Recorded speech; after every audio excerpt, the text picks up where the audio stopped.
Welcome. This is the podcast of Care Austria with Andrea Bastorf-Hager. A warm welcome to Care Austria's podcast, Care in Action. And I'm very happy and proud to have a very special guest today, my appreciated colleague and friend, Dr. Musa Mohammed. Musa, welcome to Vienna and our podcast. Thank you very much. And like always, I briefly introduced our today's guest. So Dr. Musa is 65 by now, and he is a medical doctor. Believe it or not, he has worked for more than 34 years in various roles in care. And he was born in Bangladesh. We will talk about that a little bit later. And his current position, he's the regional director of Care US and Care International in Asia. And he is based and he lives in Bangkok. But of course, he has a very deep knowledge of nearly all the countries, not only in Asia. So, Dr. Musa, I know and we have known each other for ages. I have been working in my role for 14 years now, and you remembered me very kindly when we first met. It was in the US. Our headquarters, as our listeners might know, is in Atlanta. This is the biggest member of the Care Confederation, and this was when we met 14 years ago. And since that, we have a close cooperation and we meet each other on a regular basis. And I remember from our first meeting, and it was very kind and touching that you shared it with me, you have a special personal experience because when you were a child, you were a refugee yourself. Would you share that with us? First of all, thank you very much for having me in this podcast and having me in Care Austria. I feel very humbled and honored to be able to come and meet with you, Andrea, as well as colleagues from Care Austria who are working hard from day in, day out to help people around the world to get out of poverty, out of crisis, out of human suffering. So it's a noble work, and I feel very proud that we could be part of the same family called Care. Thank you, Musa. And allow me to mention that my team and myself, we could not do our work without the tremendous support of thousands of private donors in Austria and also our really appreciated institutional donors. So the Care family is big in Austria, and this is part of our success. Thank you. Thank you. So therefore, I also extend my thanks and thanks from the field in Asia to those donors as well as partners in Austria. Now, coming back to your question about my childhood experience, yes, it was 1971 when we had our War of Liberation in Bangladesh, and it was a war that lasted for 9 months, during which Bangladesh, which was East Pakistan before that, fought the war to become liberated, and eventually it became Bangladesh, which is the country today. So I remember I was 12 years old. Suddenly the war started.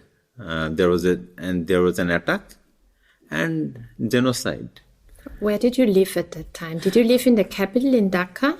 No, I was in a place called Kushtia, which was in the kind of western part of the country, mid-western part of the country. At the coast or not? No, it was close to the river Ganges, where it entered from India to Bangladesh. Mm-hmm. So I was in the bank of the river Ganges. And I remember that the war broke out in that particular city when we were in sleep, 3 o'clock in the morning. Suddenly the gunshot, fire of the houses, killing, all this started. And I was only 12. I got up, and 5 brothers and sisters we were at that time with my mother and father. We left home without knowing where we are going. And as we came out of home, thousands of people were running. running where, we had no idea. Running for their lives, literally. Running for lives, running for survival, because all you could see that killing, fire, cry, all those are going on everywhere. All fire in the houses, everywhere. And that particular running ended after 17 days, where we were walking, running, without knowing where we were going, without food, sometimes without water. It was a very difficult journey. Where did you sleep? We went to India. Mm-hmm. During these 17 days? On different places. You slept on the road or in the wood? Or? We were on the road, sometime in somebody's houses in a village, sometime in a school, mm-hmm. sometime in a mosque, sometime in a community place, because we were working every day, from morning to evening, and then when we were getting tired, we were finding out where can we get how sleep. Young was your youngest sibling? My youngest was at that time 3 years old, and I remember my mother was pregnant. In the course of that journey of 17 days, my father got displaced because it was thousands and thousands of people. So we could not find him in the next few months. We were not sure whether he was alive.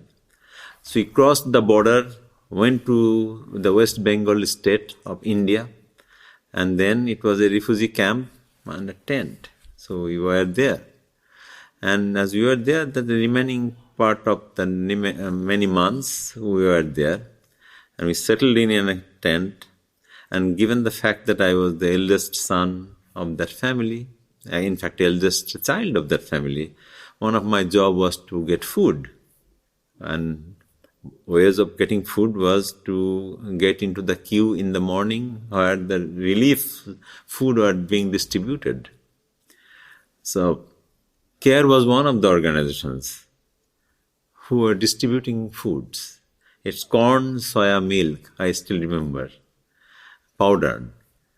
And so I would be coming every morning, standing in the queue for 2 hours, 3 hours to collect that food, which will be a limited quantity, and take it back. Then that would be primary food for my family.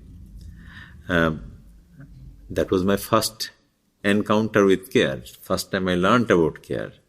Of course, we had other organizations there, Red Cross being another one, and few others. Mm-hmm.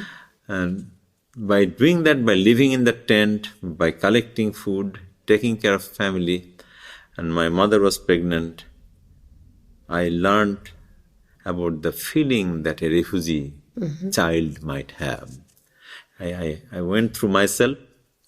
I felt it inside my heart, the feeling of hopelessness, feeling of uncertainty, feeling of emptiness, not knowing where everything is going. And you did not know what happened to your father in that time? For the next few months. Of course, he was alive. Then we met again. Okay. But he came back, he found us out, we met.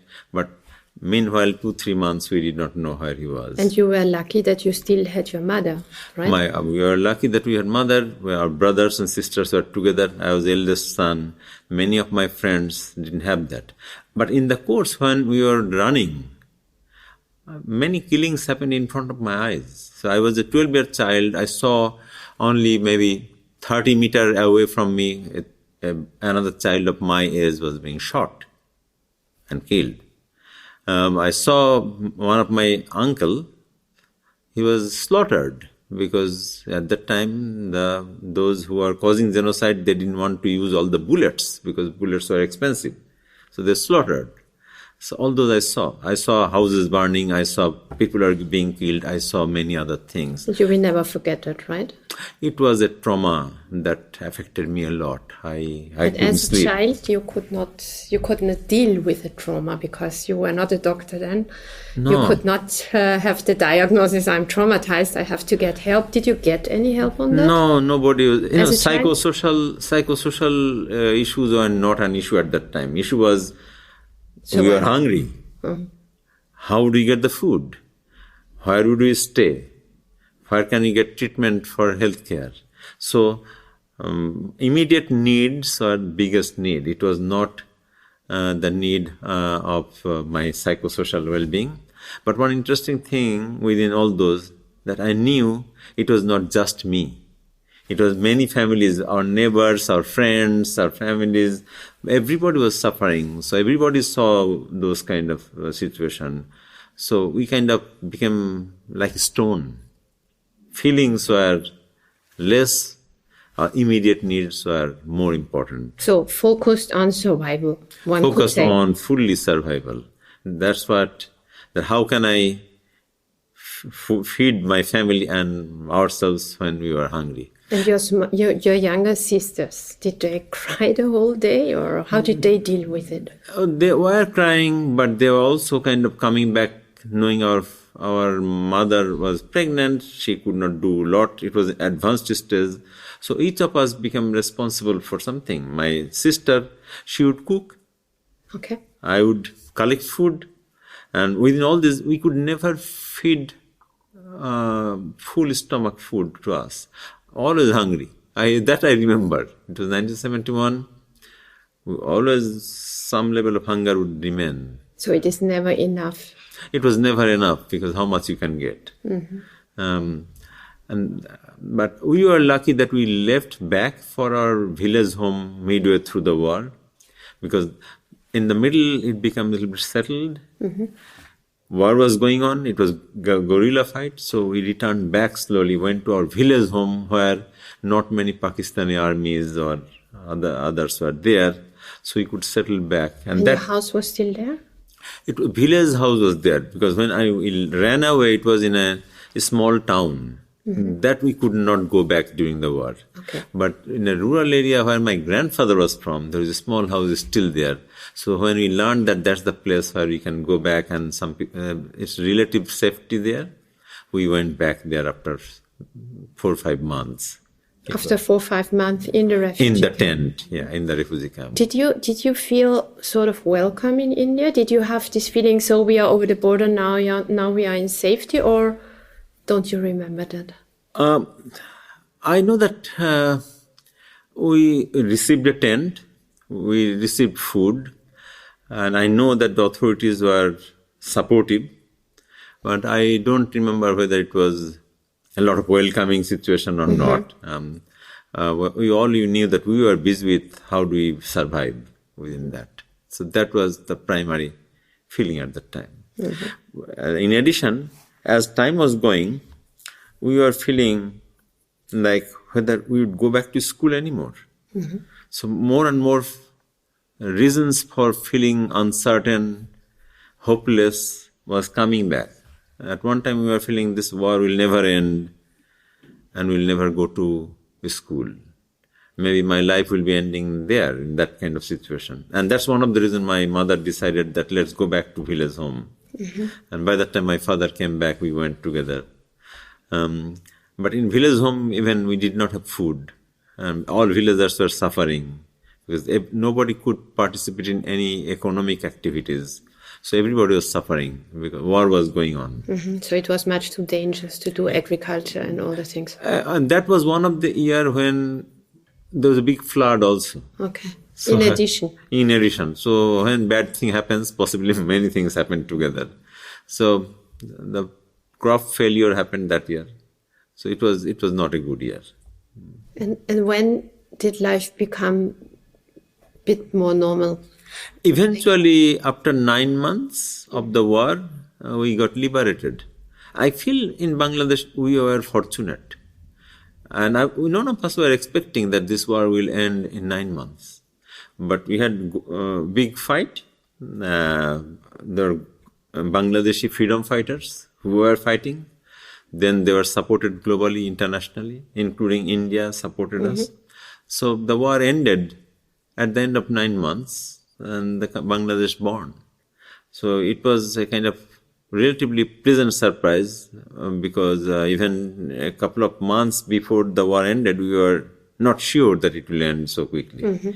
But a month or two before the war ended, we realized that it's going to end. It seems that we could see signs of hope. So this was in 1972 71. Or one still? Yeah. The war began exactly on 25th of March. Okay. And war ended on 16th of December. So it was very precise dates we remember. On the day it was ended, the Pakistani army who got stuck there, they surrendered. So they surrendered and war ended. It was a great feeling on that day. I could feel the feeling of being liberated, being free. And that gave us the hope that I can go back to school again, go back to our town, our little city home again. My father can work again. We can have food again. So it was a great feeling at that time. And we began to dream from that point onwards. We had a lot of struggle afterwards, but that particular experience helped me because subsequently, when I began working with CARE, at one time in my career, I became the country director of CARE India, who was in charge of then supporting many of the people who were hungry, who were thirsty, who needed health care, and I became in charge of supporting them. So it was for me, CARE's work was no longer for work for those who are suffering. I kept on feeling I was on that side. I myself collected that food in the queue where I am today responsible for distributing food. That brought the whole feeling different. I could relate to those who came to get support of CARE. In a quite different way that I would be able to. Yes, so I could talk with my colleagues in the way that I could put myself in the shoes of the people who I was working with. And that was in 2010 when I became country director of CARE India. So I could see myself that is there. Those people who you are working with, I am them. That was one of the key strengths I felt I could bring in addition to all of my professional competencies. That's the kind of internal feeling that drove my ability to do it. And I could transmit that feeling to the team of CARE India and others. I could transmit the feeling of greatness and great work they have been doing. I could transmit the feeling that the donors and partners who are helping us from all over the world, they were helping the people who I was also. And you are also a very good symbol, I would say, for what one can achieve. If you cling to hope, if you get some help, and if you never doubt that things might become better again. And this applies still after so many years of hardship and of war in the world. This applies still to millions of people nowadays. And unfortunately, our organization, CARE, is not running out of work. In the contrary, we have more and more people to serve, and it is incredible, but the number of ongoing wars is still increasing, and conflicts, which is a rather depressing message, I think, especially when we have heard now altogether the true life experience story of Dr. Musa, which dates back to 1971. So you see, dear listeners, that the support of the work of CARE is desperately needed, and it will be even more needed in the near future. Allow me one more personal question. Let me start like that. I have visited professionally, of course, many refugee camps around the globe. And what always puzzles me is that the majority of people are very young, many children, and in longer conflicts, and we tend to see more and more long conflicts in the world, many children are even born inside a refugee camp. And when I ask them, the bigger ones, what do you want to become? Most of them tell you either a doctor or a teacher. And I remember well, when I was working in Ethiopia, an Ethiopian colleague told me, don't get the children wrong. They don't know so many professions. This is why they tell you, I want to become a doctor or a teacher, because these are the persons that they get to know in their experience in the refugee camp. So when did you decide that you become a medical doctor then? No, thank you. I will answer that question, but I would make a comment on what you just said.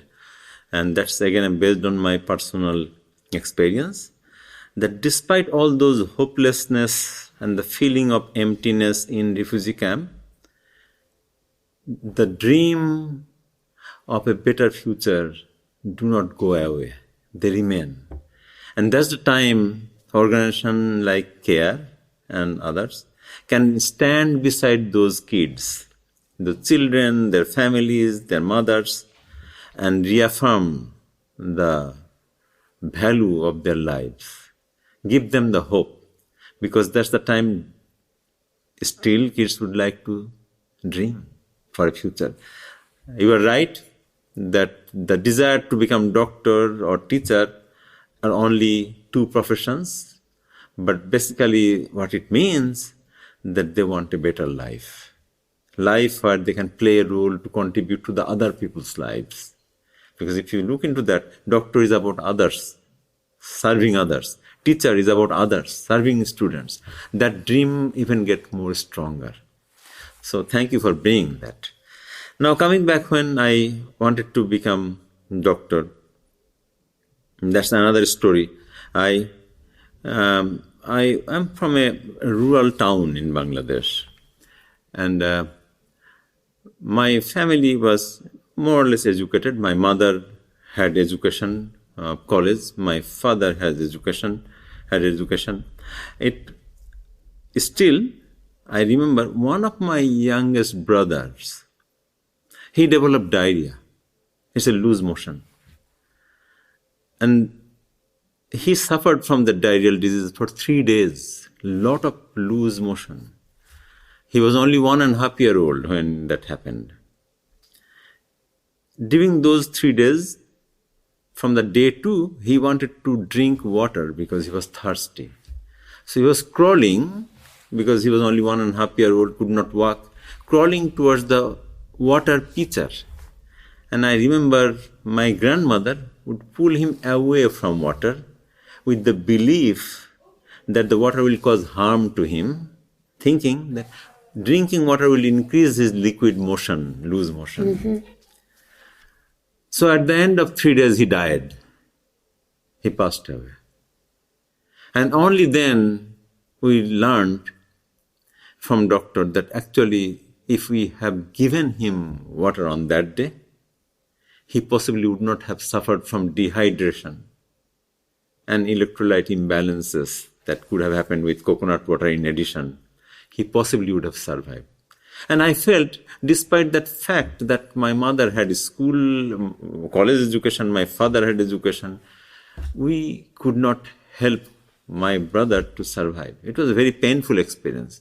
On that day, I thought, I'll enter into a health profession. And if I enter into that, I'll choose the profession because I would like to make sure that our mothers, fathers, villagers, people, they know simple techniques and tools like give water to child when they are having these diarrheal diseases, vaccinate child when they are not still suffering from infectious diseases. Simple things. If we can help our citizens to learn, they can possibly help their children and mothers to survive. So I kind of developed that feeling that I want to be a doctor, but I wanted a doctor not for becoming a doctor, but I wanted to help. So then my journey began. I came back after the war, liberation war. I studied hard because it was not easy to get admission in medical school. I was fortunate that I got admission. And my mother only asked me that, are you sure you want to be a medical doctor? I said, yes. She asked me why. So I told that story. She told me, if you are planning to dedicate your life for others, go to medical school. But if you are planning to use this profession as a profession for earning money, don't do it. Because there are many other professions where I will be earning more. And I remembered that day. And I chose to become a medical doctor because my mother told, make sure that you are dedicating your life for others. So I kept that as kind of my future journey. And I went to medical school with that objective. So this, I don't want to call it a story because it's a part of your life that you so generously share with us. I assume that your brother died in the 70s?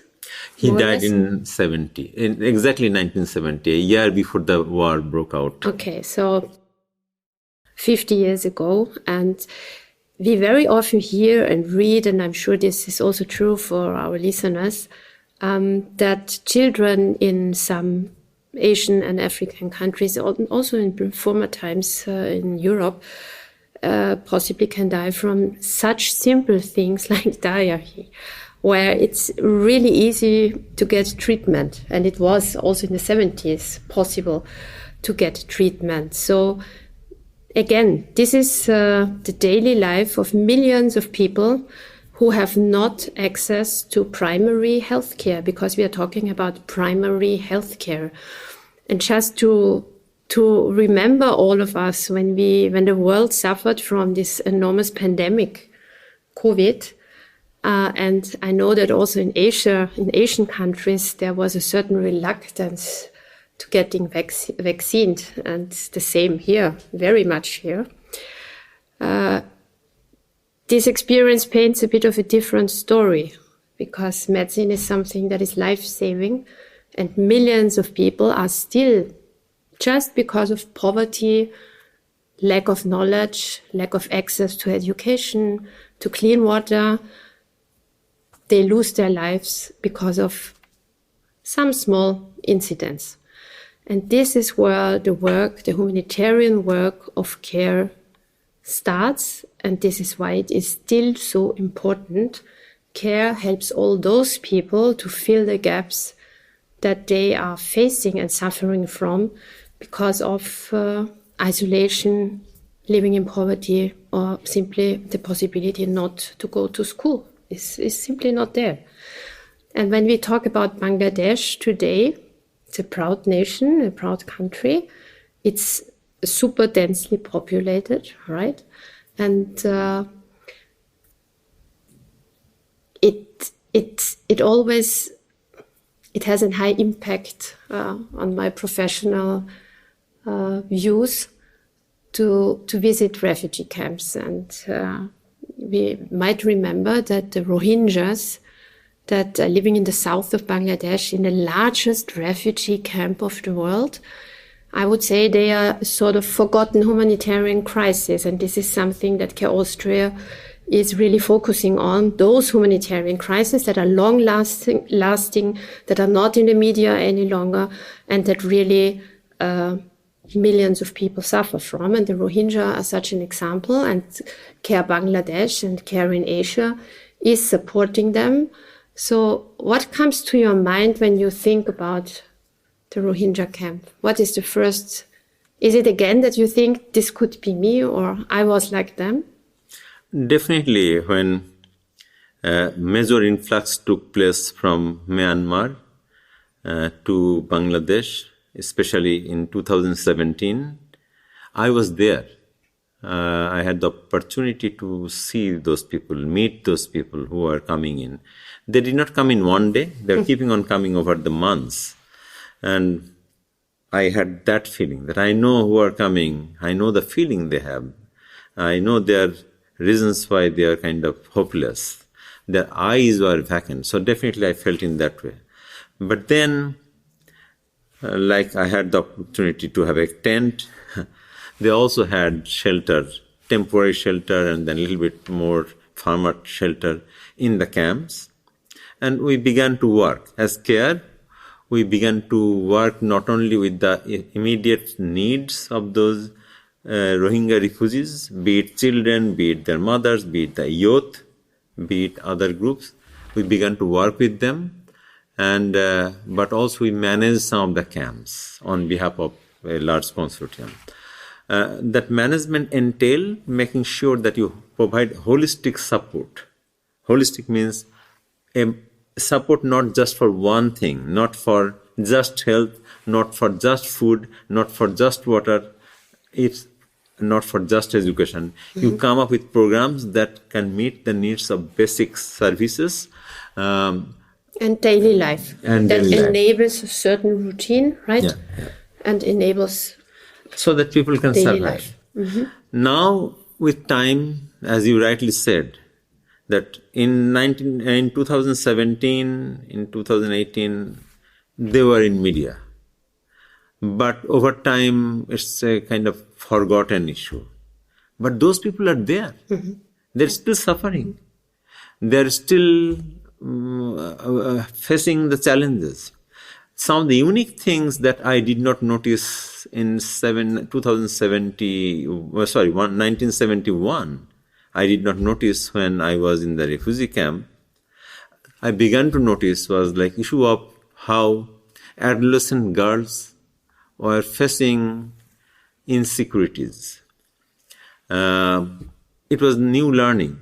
They were kind of facing insecurities to protect themselves from potential harassment, exploitation. Going simply to the bathroom at night is a risk in a refugee camp for a girl. They will be raped, they will be trafficked. So we had to really put extra effort for those girls under the heading called protection, where we organize them to primarily make sure that there are collective ways of protecting themselves from the issues. We build relationship with the local law enforcement agencies just outside of the camp, like police, so that we can build mechanism by which external people are not coming in to cause harm to those people. So many risks are there. So additional program. Another program we undertook at that time when they came in was psychosocial counseling. A lot of children were in need of counseling in the groups and individually. A lot of mothers needed it. A lot of women who got raped, in fact, they got raped in Myanmar before they left or even inside Bangladesh. They needed counseling. These are some of the newer interventions that we did not notice at the time when I was in the refugee camp. With time, I think the humanitarian and development community learned about it and began to take care of this. So we put professional counselors who knows how to do community-based counseling. We put professional agents who can really help mothers to deal with issues and prevent issues like that. Psychosocial counseling, but also how to deal with protecting themselves for this kind of incidences. Those are very newer interventions, and those are, I felt that are different. In addition to ensuring food, in addition to ensuring medicine, in addition to ensuring water, in addition to ensuring sanitation facilities, the newer interventions were coming up. We had to open up schools, and not traditional schools. We found out that children of age 3, age 2, age 3 years, 4 years, they needed help. So we formed something called child-friendly spaces together with the help of UNICEF and donors support from Austria and other countries, where those money were creating small child-friendly spaces where a group of children will be coming together. They will be playing together in the way that is more known to them from their cultural setting. They'll be chanting rhymes, poems from the days that they were living together. So those are building kind of connection between them.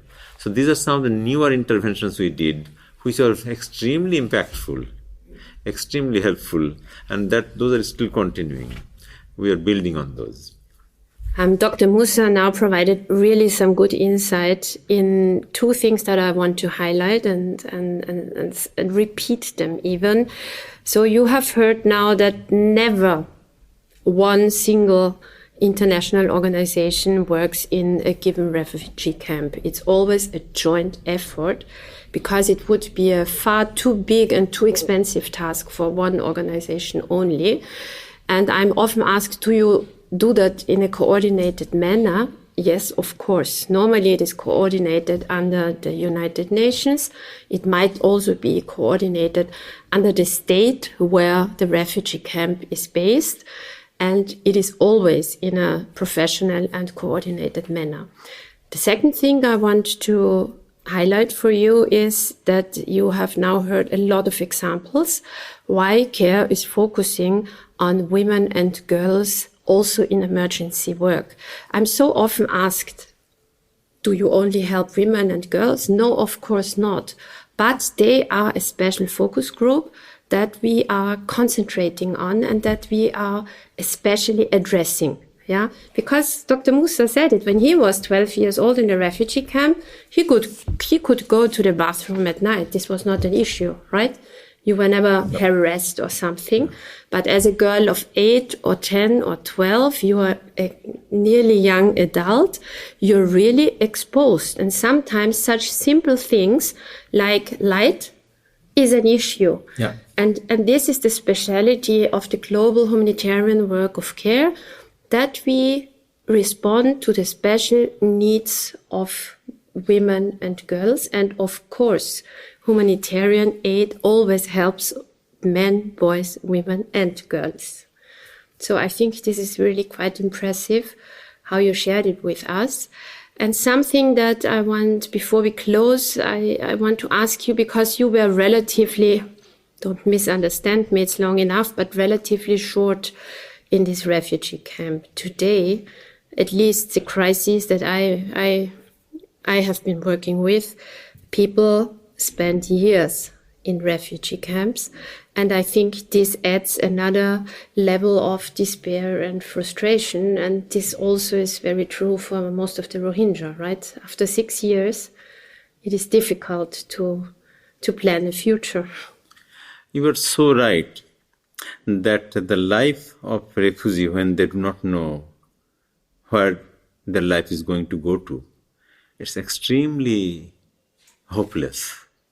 A feeling of emptiness, feeling of no light in front is quite sad. I have seen my friends, even in the refugee camp, on the few months, they were kind of feeling that maybe that's it, our life finished. So when it's longer term, I have had chance to subsequently work in refugee camps where people have been suffering for a long time. Rohingya refugee camp is one where people are there for years. The last influx took place in 2017 and 19, but there were 300,000 refugees before that for the last 30 years. They were there. They needed help. And it's more than goods and services. It's more than food and shelter and water and medicine. Those are definitely needed. It's more to give them possibilities, give them hope. When they do not know where the hope is, you can still give them a school for kids to get education. So they feel that we can get educated and build a life in future. It's not going away. You can still give them opportunities where they continue their income earning activities. So in the Rohingya refugee camps, now if you visit, you'll see small shops, of vegetable shops, of dry fish shops, of tailoring shops. They're doing it primarily because not only that gives them the opportunity to earn money in addition to the support, but also remain active, remain hopeful. Structure the day. Yeah, they feel like, okay, so we have reasons to survive. So education, this kind of income earning opportunities, getting into social setting where you can build an evening club where they come together, sing together. Social life. Social life gives them hopes. These are some of the interventions that are also essential. But one thing, since you mentioned about this coordination, in the Rohingya refugee camp, I was quite impressed. I must re-emphasize or emphasize on this, is the role that government of Bangladesh played. They have a strong coordination team. Each of the camp, there is a camp in charge, which is from government of Bangladesh. And then overall, there is for the whole refugees, there is they call triple RC. It's a coordinator. It's the Relief Rehabilitation Coordinator. And they play a role in coordination with UN and others to make sure that we all work together in a way that's not duplicating efforts, that's not kind of keeping the gap on any areas, to make sure that all basics needs, be it food and water and healthcare, or be it longer-term educational needs or giving them hope, are being met, or protection needs are being met. Sanitation. Exactly. So to use the resources available in the most efficient way. That's why institutions like CARE have to join forces to answer this question that I'm very often asked. And I think the Rohingya are also a very good example. This is a group of people who crossed only one international border into Bangladesh.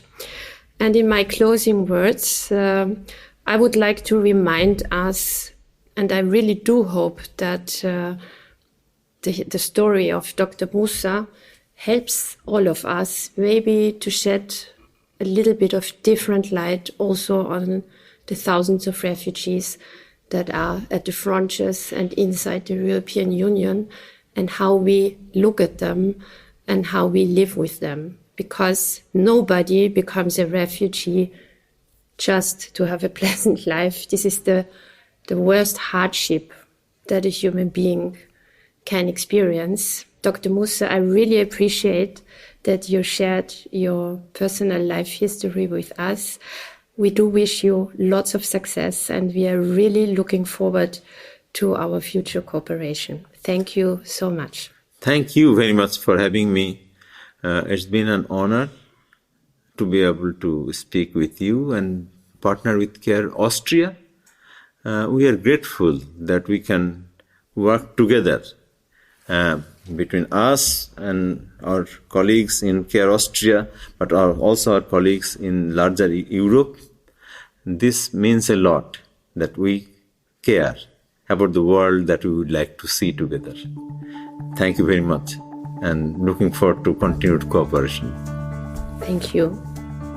Thanks for listening. This was CARE in Action, the podcast of CARE Austria with Andrea Barstorff-Hager. For further information, go to care.at.